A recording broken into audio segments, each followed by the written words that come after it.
Bonjour tout le monde et bienvenue au reportage exceptionnel aujourd'hui où je vous avais promis de vous montrer une saisie de coke de la douane à Marseille. Ils nous ont invités, ils nous ont laissé la possibilité de filmer, d'être la seule caméra à filmer 514 kilos de cocaïne lors d'une saisie qui a eu lieu il y a quelques mois. Je suis allé, j'avais encore les cheveux courts et donc je suis parti le matin à 5h du matin pour aller sur le tarmac de Marseille.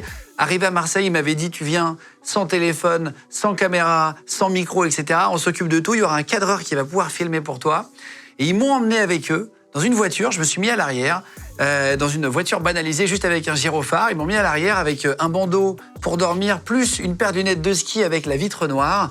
Il n'y en a pas pour 3 heures de route. Bon, on va faire des tours maintenant. Pour vraiment que je puisse pas savoir où on va, ils avaient surtout peur que j'ai un GPS sur moi, à mon insu, quelqu'un m'ait mis un GPS, pour essayer de retrouver le lieu où était stockée la cocaïne pendant quelques jours, le temps de l'enquête avant la destruction. Et nous voilà partis en fait à la rencontre des deux directeurs régionaux et de la douane et des gardes-côtes pour essayer d'avoir des explications sur comment fonctionne la douane, etc. Les plus grosses saisies, des anecdotes qu'ils ont pu vivre, et ils nous en ont donné beaucoup. Il y avait Guy Jean-Baptiste, le directeur régional de la douane, et Sébastien Durel, qui est le directeur régional, cette fois-ci, des gardes-côtes, qui ont répondu à mes questions sur le fonctionnement de la douane.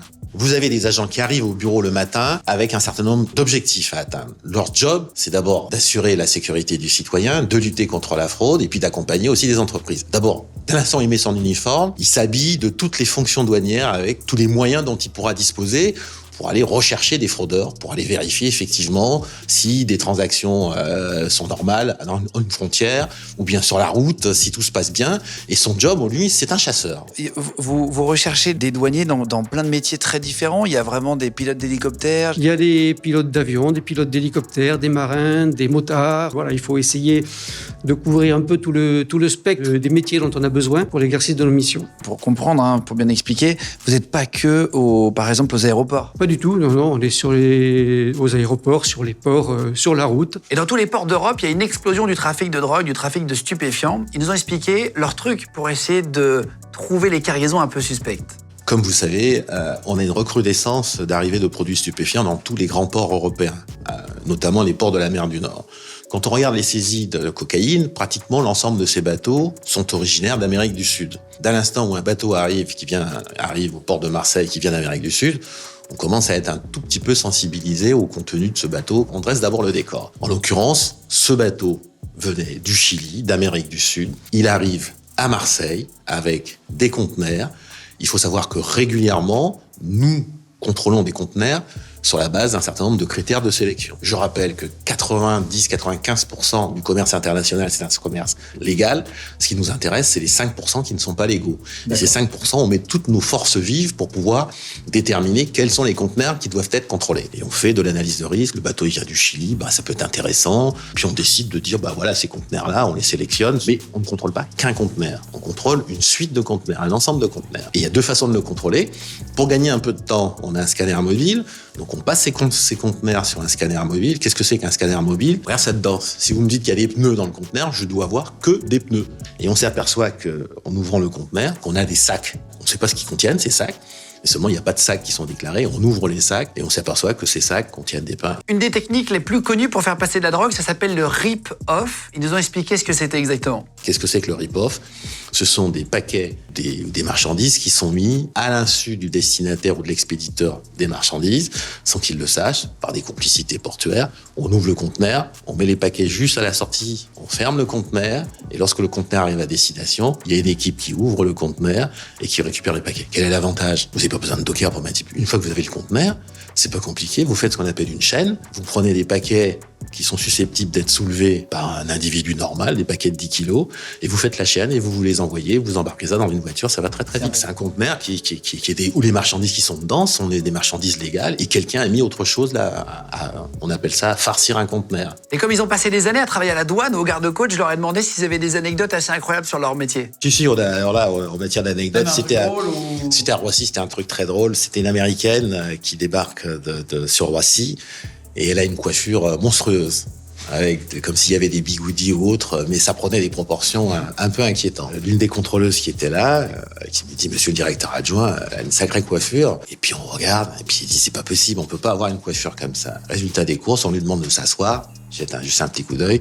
En fait, il y avait des rouleaux, des billets de banque, qui étaient comme si c'était des rouleaux, hein, qui étaient dans la coiffure. Donc voilà un cas concret. Je peux vous raconter une anecdote, effectivement, enfin, c'est pas vraiment une anecdote, mais une saisie notamment de cocaïne à la frontière suisse sur des personnes qui avaient ingéré des boulettes de cocaïne.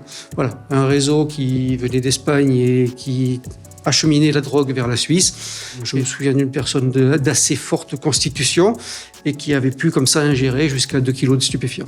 Et on s'est toujours demandé ce qu'ils faisaient de la coke. Quand ils saisissent comme ça 514 kilos, attention, c'est 514 kilos de cristaux purs. Donc c'est-à-dire, avec 1 gramme de cristaux, ils en font 9 grammes de coke vendus à l'unité. Donc c'est vraiment énorme, 514 kilos. Et donc on se demande ce qu'ils en font. Est-ce qu'ils le mettent dans la mer? Est-ce qu'ils le coulent? Est-ce qu'ils le brûlent? Eh bien, pas du tout, vous allez être surpris par ce qu'ils en font. Alors, la cocaïne, bon, une fois qu'elle est saisie, ensuite, les opérations. Nous, on fait du flagrant délit. Hein. Ensuite, il y a des investigations complémentaires qui sont faites par un service de police judiciaire. Voilà. Donc, c'est pour ça que le police judiciaire, on doit lui remettre l'ensemble de l'envoi et l'ensemble des documents. Là, en l'occurrence, on a gardé la cocaïne parce qu'on avait les moyens de garder cette marchandise en dehors de Marseille, dans des lieux sécurisés. Et ensuite, cette marchandise sera détruite. Quand c'est détruit, le produit, s'il est dilué, le produit ne doit plus exister. Donc ça peut partir dans une cimenterie, ça peut partir dans une chaufferie, il y a plein de possibilités. En tout cas, quand on détruit, il ne reste rien de composants d'actifs. On ne peut pas récupérer. On ne peut pas récupérer. D'accord. Il y a une légende urbaine très connue qui dit que sur la plupart des billets de banque, il y aurait des traces de cocaïne. Alors parce que les mecs qui prennent de la coke roulent des billets et sniffent les rails. Et donc apparemment, il y aurait des traces de cocaïne sur la plupart des billets, je leur ai demandé. Alors c'est vrai, maintenant il faut savoir que sur la plupart des billets de banque, comme l'argent est quand même brassé, il y a des traces de cocaïne, mais en quantité très faible. Oui, alors que l'argent qui est, on va dire l'argent sale issu du trafic, très souvent, si c'est vraiment lié à ça, on trouve des traces avec une teneur beaucoup plus forte. Quand vous êtes dans du trafic, vous n'avez pas de chèque, vous n'avez pas de carte bleue. Donc la masse monétaire qui circule dans le milieu des voyous, elle est plus importante que dans les milieux d'un particulier. Voilà, c'est plus en cash. Tout ça, ça infecte des billets. Mais beaucoup de dollars, hein, avant tout aussi. Ah oui. Beaucoup de dollars. Ah, c'est beaucoup plus en dollars. Beaucoup plus en dollars, parce que bon, en Amérique du Sud, ils travaillent plus avec du dollar qu'avec dollars. Voilà. Les 514 kilos de coke étaient répartis dans des pains. Ce qu'on appelle des pains, c'est des petits paquets d'à peu près 1 kilo, grosso modo, répartis dans du plastique et après dans des sacs poubelles. Alors, on ne pouvait pas toucher, nous, avec les doigts déjà, parce que c'est des vrais produits chimiques, c'est hyper abrasif, c'est hyper violent. Et en plus, parce qu'il fallait pas que je mette mon ADN dessus, puisqu'après, il y avait des enquêtes de la police judiciaire juste l'après-midi, après mon passage, pour essayer de faire avancer l'enquête. Donc du coup, on n'a pas pu les toucher à main nue, mais on a ouvert et mis les paquets. Vous allez voir, c'est vraiment impressionnant. 514 kilos, ça représente combien environ ? Ça représente à peu près 36 millions d'euros. Voilà. Donc là, il y a, pour expliquer, il y a 514 kilos. Là, on a une centaine, c'est ça ? C'est ça. Les organisations de fraude marquent leurs produits. Ça peut avoir deux significations. Soit effectivement, le produit est destiné à un destinataire. Tous les mots étant chandons sont destinés à un destinataire. Autrement, les produits peuvent avoir des qualités différentes. Vous avez pesé, j'imagine, avec une balance. Ouais. C'est 1,00 kg. Non, c'est vraiment très précis. Non. Il y a c'est pas au gramme près. C'est pas au gramme pas près. 514 plaquettes. Ouais. Donc là, on a déballé en fait pour montrer un peu la quantité. Donc en fait, on voit qu'il y a des signes distinctifs sur plein de paquets. Donc parfois, il y a des gorilles, parfois des tigres, parfois des marques. Pourquoi il les marque comme ça, juste pour bien comprendre? Pourquoi il y en a de différences? C'est pour les fournisseurs, pour les clients, on sait pas trop? On sait pas trop. C'est les enquêteurs qui sont capables de déterminer. Alors soit ça peut être pour un destinataire qui va prendre qu'un seul type de produit, ou ça peut être pour la reconnaissance d'une origine. C'est blanc là, la poudre à l'intérieur. On l'ouvre pas parce que ça part après à la police judiciaire, mais c'est vraiment blanc quand c'est de la cocaïne pure. Alors la cocaïne pure, elle est blanche, hein, ça s'apparente un peu à de la neige.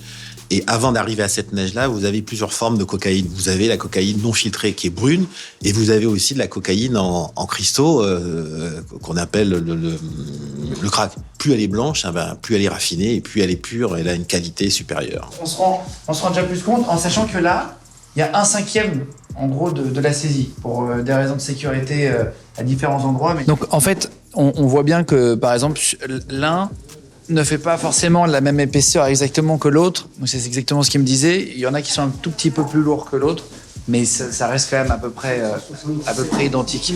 Et on voit que c'est pas non plus ultra précis.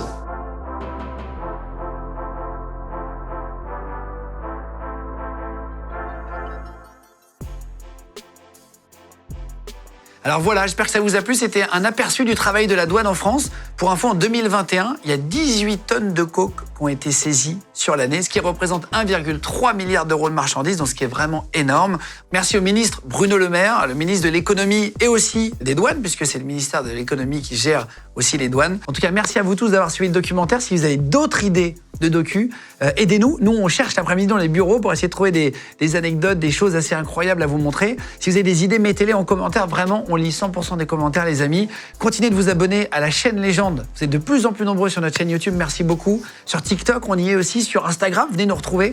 On est de plus en plus nombreux, pareil, sur YouTube, etc. Merci d'être là et à très vite.